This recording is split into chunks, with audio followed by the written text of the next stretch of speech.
Switzerland میں گیا ہوں, اتنا اچھا کنٹری, آپ بھی بہت سے گئے ہوں گے اور سنا تو ہوگا. وہاں ڈپریشن کے علاوہ سب کچھ ہے.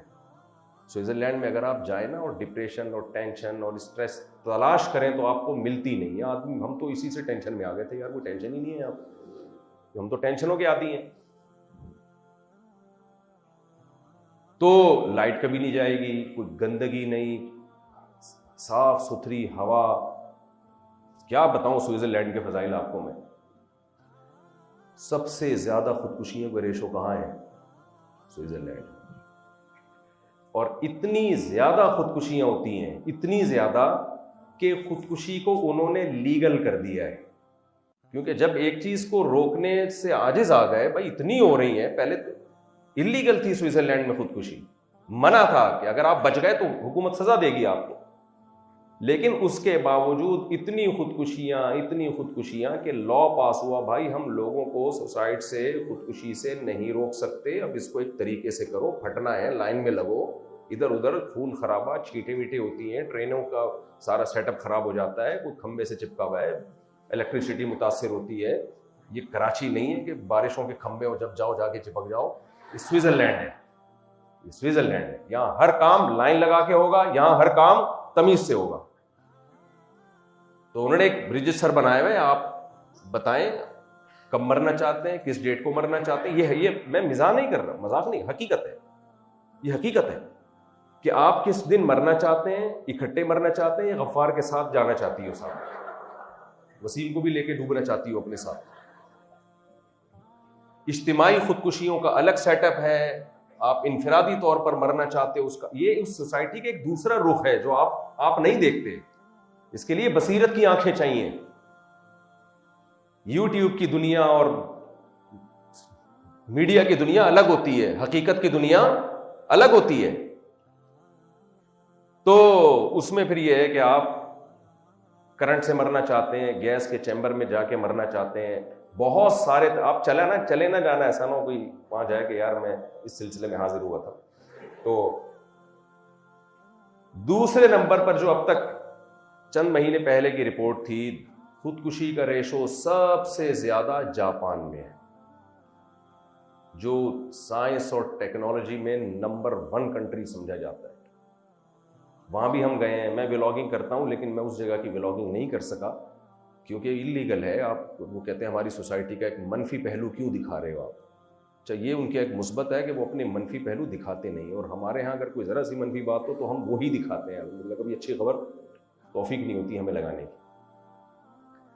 ڈالر جب مہنگا ہو رہا تھا تو وہ تو دکھا رہے تھے, جب ایک جگہ رک گیا تو وہ خبریں. آج کل ایک صاحب میرے پاس آئے, کہنے لگے کہ ملک کے حالات اتنے خراب چل رہے ہیں. میں نے کہا ایک تو خبر اچھی ہے, ڈالر وہیں رک گیا ہے. کیا بے یار یہ تو ایسے ہی. میں نے کہا پھر روتے رہو بیٹھ کے, جب تم نے خود فیصلہ کیا ہوا ہے کہ کسی اچھی خبر پہ خوش ہونا ہی نہیں ہے تو پھر رو, ہمیں کیا ہے. تو خوش ہونے پر گورنمنٹ کی طرف سے کوئی پابندی نہیں ہے. ایک کام ہے آدمی گورنمنٹ سے پوچھے بغیر کر سکتا ہے, خوش ہونا جسے کہتے ہیں. تو جاپان میں باقاعدہ جگہیں بنی ہوئی ہیں, لوگ جاتے ہیں وہاں مرتے ہیں. آپ جائیں گے وہاں آپ کو ہڈیاں نظر آئیں گی انسانوں کی. کیا ہو گیا تمہیں جاپانیوں, تمہارے پاس تو سب کچھ ہے, اور اخلاق جاپانیوں کے اتنے اچھے. ایک تو زبان ایسی نرم ملائم سی چنگ پانگ پانگ کر رہے ہوتے ہیں. گالی, اس میں گالی بھی دو تو آدمی کہتا ہے 2-4 اور دے دو یار, اتنا اچھا لگ رہا ہے. گالیاں بھی اچھی لگتی ہیں ان کی.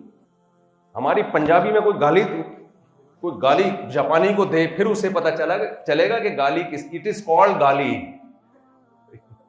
پنجابی میں کوئی دے نا گالی, پھر پتا چلتا ہے.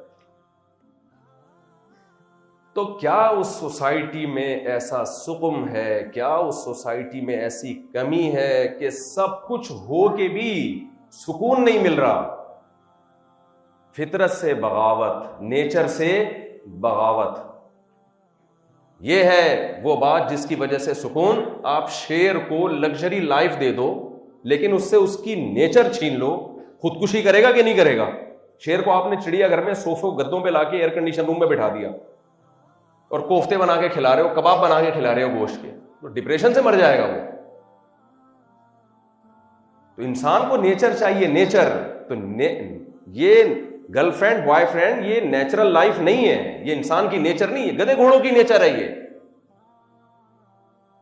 یہ جانوروں کی نیچر ہے. انسان کی نیچر ہے فیملی خاندانی سسٹم کے تحت رہنا. اس کا ابا ہو, ابا مارکیٹ سے شارٹ نہیں ہونا چاہیے, اس کی ماں ہو, اس کے بہن بھائی ہو, اس کا کلچر ہو, اس کا خاندان ہو, بڑھاپے میں پوتے نواسے بہویں داماد. آپ ہماری سوسائٹی کی بوڑھی عورتوں کو دیکھو کیسا لائف کو انجوائے کرتی ہیں بڑھاپے میں. فطرت سے بغاوت آپ کیسے کر سکتے ہو بھائی؟ تو ہوا یہ کہ جب مذہب اس سوسائٹی سے نکلا ہے تو اخلاقی برائیاں آنا شروع. میں سمجھا پا رہا ہوں؟ نشہ جن میں سب سے پہلے, دوسرا زنا بدکاری جس سے خاندانی نظام تباہ و برباد ہو گیا. لیکن اس قوم نے کیا انہوں نے کہا کہ ہم چونکہ دنیا میں تہذیب کے ٹھیکیدار ہیں, ہم ترقی یافتہ قومیں ہیں, تو اب ہم اگر کہیں کہ یہ زنا بری چیز ہے, شراب کباب بری چیز ہے. اور آپ کو بتاتا ہوں 2-4 اور مثالیں. رائٹس کے نام پہ بہت کچھ کہا جاتا ہے, جانوروں تک کے حقوق ہیں. ایسے حقوق ہیں جانوروں کے کہ انسان کو مارنا شاید آسان ہو, جانور کو مارنا آسان نہیں. تھائی لینڈ میں ہم نے وہ دیکھی اتنی بڑی گو, عجیب دہشت ناک سی, وہ دکانوں میں گھوم رہی ہے, گھروں میں جا رہی ہے. میں نے کہا یہ کیا یار, ہمارے یہاں تو بچے پکڑ کے اس کا قیمہ بنا دیتے. میں نے کہا ہاتھ لگانے کی اجازت نہیں ہے اس کو. یہاں کسی آسٹریلیا میں سانپ نکل آتے ہیں صحراؤں میں, آپ کو مارنے کی اجازت نہیں. کیا کریں؟ ہمارے ایک دوست ابھی آسٹریلیا سے, اس نے چند دن پہلے مجھے ایک ویڈیو بھیجی کہ ان کے گھر کے باہر ایک اژدہا نکل آیا. میں نے کہا کیا آپ نے؟ کہہ رہے میں نے پولیس کو فون کیا, وہ ریسکیو کیا وہ اس اژدہے کو, اور آ کے ڈبے میں ڈال کے لے گئے. جنگل میں چھوڑ دیں گے, مارنا نہیں ہے اس کو. اتنے زیادہ حقوق کس کے؟ اچھی بات ہے, مجھے اس پہ کوئی اعتراض نہیں ہے, لیکن آپ بد تہذیبی کی انتہا دیکھو. آپ کا سب سے قریبی ریلیشن آپ کی زندگی میں سب سے پہلے کون ہوتا ہے؟ آپ کی ماں, جس نے آپ کو جنا ہے. سب سے مضبوط ریلیشن آپ کا کس سے ہوتا ہے؟ بولو نا, ماں سے. کئی سال اس نے خود کو ٹینشن میں رکھ کے آپ کو پالا ہوتا ہے. اس ماں کا حشر کیا کرتی ہے وہ سوسائٹی؟ 18 سال کا بچہ ہوا, ٹاٹا کر کے پتلی گلی سے نکل. 18 سال تک کیوں نہیں نکلا؟ اس لیے کہ اب تک تو ماں کی ضرورت تھی اس کو. اب ضرورت ختم ہوئی, چلو بھائی جاؤ. کوئی دنیا کا قانون اسے مجبور نہیں کرتا کہ تم اب ماں کی خدمت کرو. نہیں بھائی, وہ اپنا کمائے گی, ہم اپنا کمائیں گے. اور بڑھاپے میں اس ماں کا مقدر اولڈ ہاؤس. سمجھ میں آ رہی ہے بات کہ نہیں آ رہی ہے؟ تبھی آسمانی مذاہب خدا کے بعد, اللہ کے بعد سب سے زیادہ جس کے حقوق کو فوکس کرتے ہیں وہ ہیں والدین. وَوَصَّيْنَا الْإِنسَانَ بِوَالِدَيْهِ حُسْنًا. اللہ کہتے ہیں ہم نے والدین کے بارے میں تمہیں وصیت کر دی ہے. قرآن میں والدین کا جہاں, وہی صرف قرآن نہیں ہے, جتنی آسمانی کتابیں ہیں, تورات میں, انجیل میں, جتنی آسمانی کتابیں, آسمانی مذاہب, اللہ کے بعد اگر سب سے زیادہ ویلیو کسی کو دیتے ہیں تو وہ آپ کے پیرنٹس ہیں, وہ آپ کے والدین ہیں. وَقَضَىٰ رَبُّكَ أَلَّا تَعْبُدُوا إِلَّا إِيَّاهُ. الفاظ دیکھو قرآن کے, جہاں ماں باپ کے حقوق کی بات آئے گی, قرآن کہیں قضا کا لفظ استعمال کر رہا ہے کہ تیرے رب نے فیصلہ کر دیا ہے کہ والدین کے ساتھ اچھا سلوک کرو.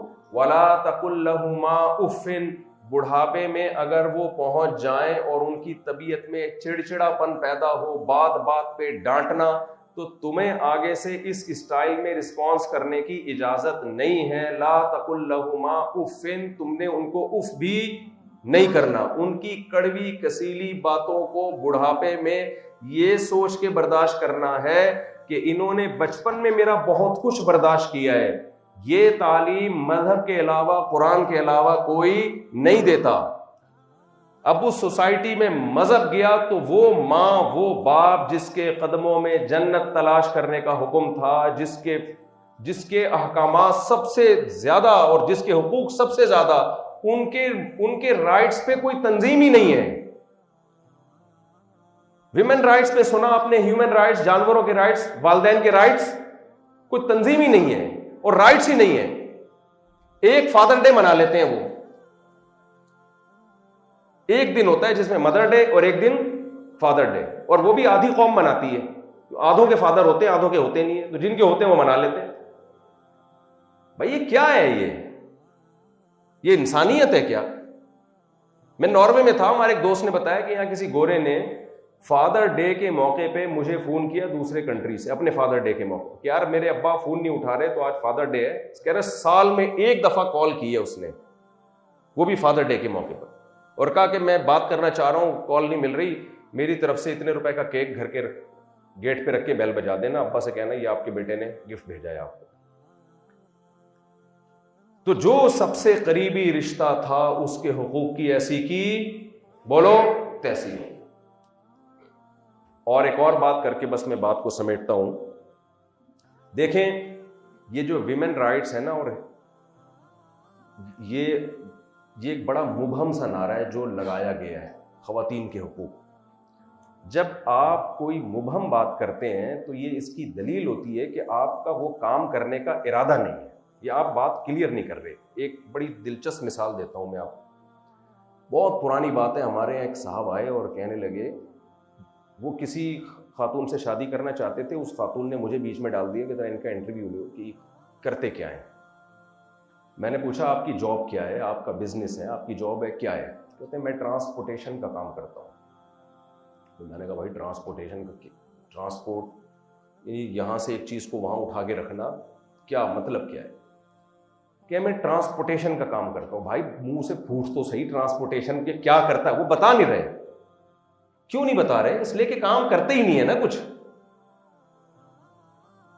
میں نے کہا بھائی آپ مجھے اپنے آفس بتاؤ کہاں ہے، میں دیکھوں کیا کر رہے ہو آپ، یہاں سے گندم دوسرے ملکوں میں ٹرانسفر کر رہے ہو یا کیا کر رہے ہو؟ آپ کے کنٹینر جا رہے ہیں۔ پتہ چلا کہ جی وہ کنٹینر میں یہاں سے ڈبہ اٹھا کے کنٹینر میں رکھتے ہیں۔ برا کام نہیں ہے، ایک آدمی مزدوری کر رہا ہے، لیکن منہ سے بات تو صحیح کرو نا کہ میں مزدور ہوں، میں یہ کرتا ہوں، یہاں سے اٹھا کے چیزوں کو کنٹینر میں رکھتا ہوں، یہ مجھے اس کی دہاڑی ملتی ہے۔ تو جو بھی مجمل بات کرے، مبہم بات کرے، اس کا مطلب وہ کام کرتا ہی نہیں ہے۔ ویمن رائٹس کے نعرے بہت ہیں۔ ہم سے جب کوئی پوچھتا ہے کہ خواتین کے کیا حقوق ہے اسلام میں، کہتا ہوں بھائی کس خاتون کی بات کر رہے ہو؟ خاتون کبھی ماں ہوتی ہے تمہاری، کبھی بہن ہوتی ہے تمہاری، کبھی بیٹی ہوتی ہے، کبھی بہو ہوتی ہے، کبھی بیوی بھی اتفاق سے ہوتی ہے، اور کبھی چار، استغفر اللہ، وہ میں نے سوچا تھا یہاں یہ باتیں نہیں کروں گا میں۔ تو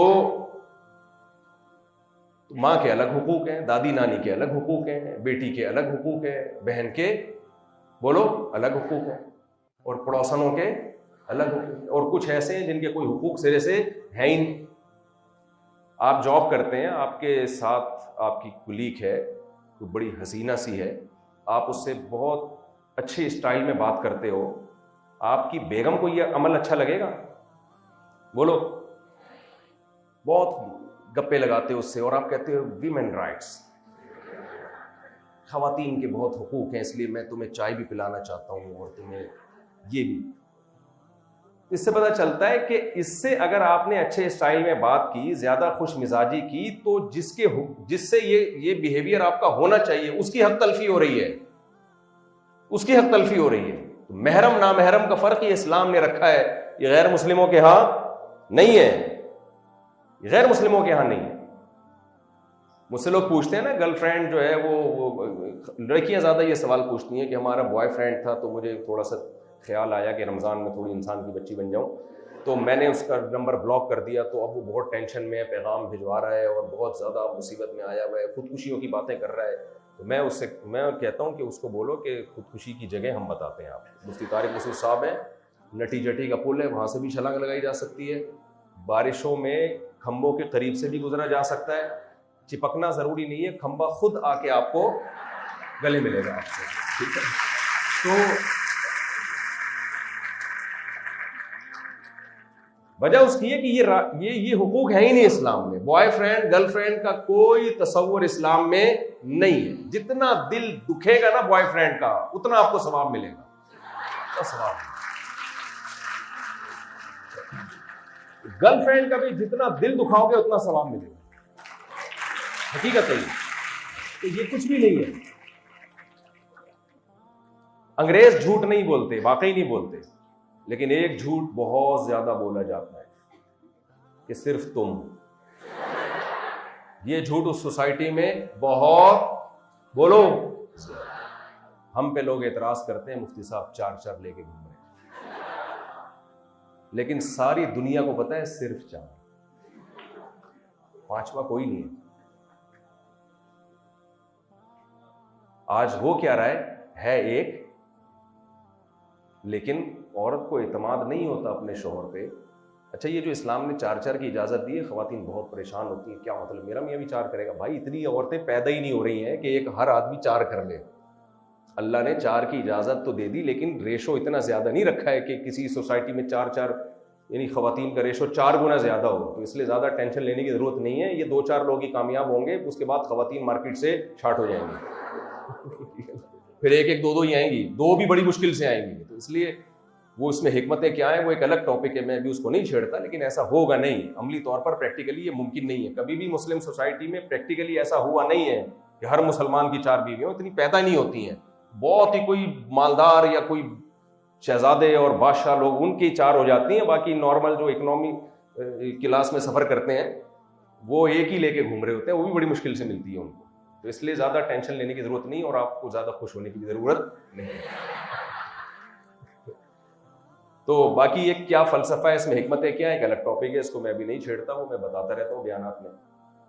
تو مجھے اب ایک بات بتاؤ، اتنی ساری خرابیاں اس سوسائٹی میں آئیں، خواتین کے حقوق کی بات ہو رہی ہے. بھائی تمہاری ماں ہے، اس کے حق کی بات کرو، اس کے حق کے لیے آواز اٹھاؤ. وہ بڑھاپے میں تم اولڈ ہاؤس میں جمع کرا دیتے ہو، وہ بڑھیا بیچاری اکیلی ایک گھر میں رہ رہی ہے، کتا پالا ہوا ہے اس نے تو، اور اس کا بیٹا کہاں ہے، اس کی اولادیں کہاں ہیں، کون ہے، کوئی پوچھنے والا نہیں ہے اس کا. ایسے کیسز بھی ہوتے ہیں، بوڑھی ماں مر گئی ہے، 3-4 دن کے بعد لاش میں اسمیل آئی ہے، بدبو آئی ہے، تو پتہ چلا ہے کہ یہاں کسی کی ڈیتھ ہو گئی. ہمیں کہتے ہیں کہ اسلام نے بیٹیوں کو آدھی وراثت دی ہے، اسلام نے بیٹیوں کو آدھی وراثت دی ہے. آپ کے پاس 3 کروڑ روپے تھے، آپ کی جب ڈیتھ ہو گئی، ایک بیٹا ایک بیٹی ہے، تو بیٹے کو 2 کروڑ اور بیٹی کو 1 کروڑ. ایسا ہی ہے نا؟ کہتے ہیں یہ دیکھو اسلام نے زیادتی کی ہے، حالانکہ خود نہ بیٹے کو 1 روپیہ دیتے ہیں نہ بیٹی کو 1 روپیہ دیتے ہیں. اسلام نے تو اولاد کے حقوق بتا دیے کہ باپ یا ماں اپنی اولاد کو اپنی وراثت سے محروم بولو نہیں. یہ رائٹ ہے اولاد کے، یہ رائٹ ہے کہ آپ کے پاس اگر 3 کروڑ روپے ہیں تو آپ کے مرنے کے بعد یہ کس کا حق ہے؟ آپ کی اولاد کا. آپ یہ چیریٹی نہیں کر سکتے، سارے اٹھا کے آپ کسی کو پکڑا دیں، وارثوں کو محروم نہیں کر سکتے. یہ اولاد کے حقوق ہیں کہ تمہارے مال پہ تمہارے مرنے کے بعد کس کا حق ہے؟ اولاد کا. اس سوسائٹی میں نہیں ہے اولاد کا حق. آپ کی مرضی، آپ کتوں کو دے دیں، آپ پڑوسیوں کو دے دیں، آپ دینا چاہیں تو اولاد کو بھی دے دیں. تو اولاد کے حقوق اسلام میں ہوئے کہ نہیں ہوئے؟ یہ جو اشکال کرتے ہیں کہ بیٹی کو آدھا دے دیا اور اسلام نے لڑکے کو دگنا دے دیا. اسلام نے جب لڑکے کو 2 کروڑ دیے، لڑکی کو 1 کروڑ دیا، تو مالی تمام تر ذمہ داریاں عورت پہ ڈالیں یا مرد پہ؟ مرد پہ. اب اس لڑکی کو جو 1 کروڑ ملا ہے، اس کی جب شادی ہوگی تو مہر کا خرچہ کس کے ذمہ ہے؟ بولو، پھوٹ لینا آپ کو تھوڑا سا، یعنی بول لیں سوری، تو وہ شوہر کے ذمہ. یہ 1 کروڑ لڑکی کے پاس سیب ہے. گھر پرووائڈ کرنا کس کی ذمہ داری ہے؟ شوہر کی ذمہ داری. یہ 1 کروڑ سیب اس کے پاس. گیس بجلی کا بل کس کی ذمہ داری؟ شوہر. آگے بچوں کا خرچہ کس کی ذمہ داری؟ بچوں کی تعلیم کس کی ذمہ داری؟ اس کو 1 کروڑ قبر میں لے کے جائے گی. وہ کسی موقع پہ اس کا 1 دھیلا اسلام خرچ نہیں کروا رہا، اور اس بیچارے کمبخت کو 2 کروڑ روپے دیے اور خرچہ 10 کروڑ کا ڈال دیا اس کے اوپر. تو باتیں کرنے پر میرے بھائی گورنمنٹ کی طرف سے کوئی پابندی نہیں ہے. رائٹس دیے اسلام نہیں ہے. یہ رائٹس اسلام کے علاوہ کس کو رائٹس کی باتیں ہیں، نعرے ہیں، دیے بھی نہیں ہے، دے ہی نہیں سکتا کوئی.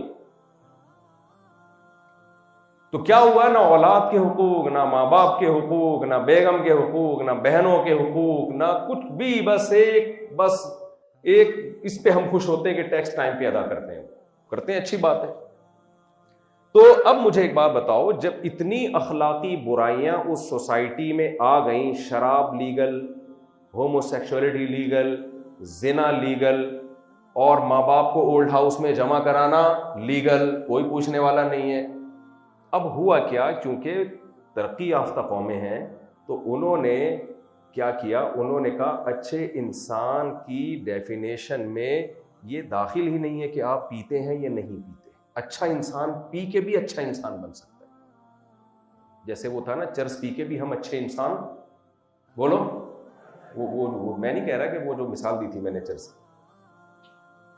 بھائی آپ کے اندر تو اتنی اخلاقی خرابیاں پیدا ہو گئیں، آپ تو کسی کے حقوق ہی ادا نہیں کر رہے، تو بھائی اچھا وہ ہوتا ہے جو ٹیکس ٹائم پہ دے، جو اسٹیٹ کے ساتھ مخلص ہو، لائن لگا کے چل۔ 2-4 چیزیں رہ گئی ہیں اچھائی کی ڈیفینیشن میں، باقی سب ختم۔ اور ایسا پروپیگنڈا ہوا ہے کہ اب ہمارا جو نام نہاد لبرل طبقہ ہے، سیکولر طبقہ ہے، اس کو بھی اچھے انسان میں یہ خوبیاں تلاش اب کرنی نہیں ہے کہ اس کا والدین کے ساتھ سلوک کیسا ہے، اور وہ نشہ کرتا ہے کہ نہیں کرتا، یہ ساری چیزیں ہم نے اچھے انسانوں کی فہرست سے نکال دی ہیں۔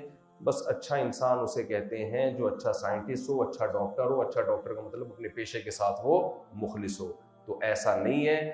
اچھا کسے کہتے ہیں، اس میں ہمیں مذہب کی گائیڈنس کی بولو ضرورت ہے۔ خدا بتائے گا کہ اچھا کیا ہے اور برا کیا ہے۔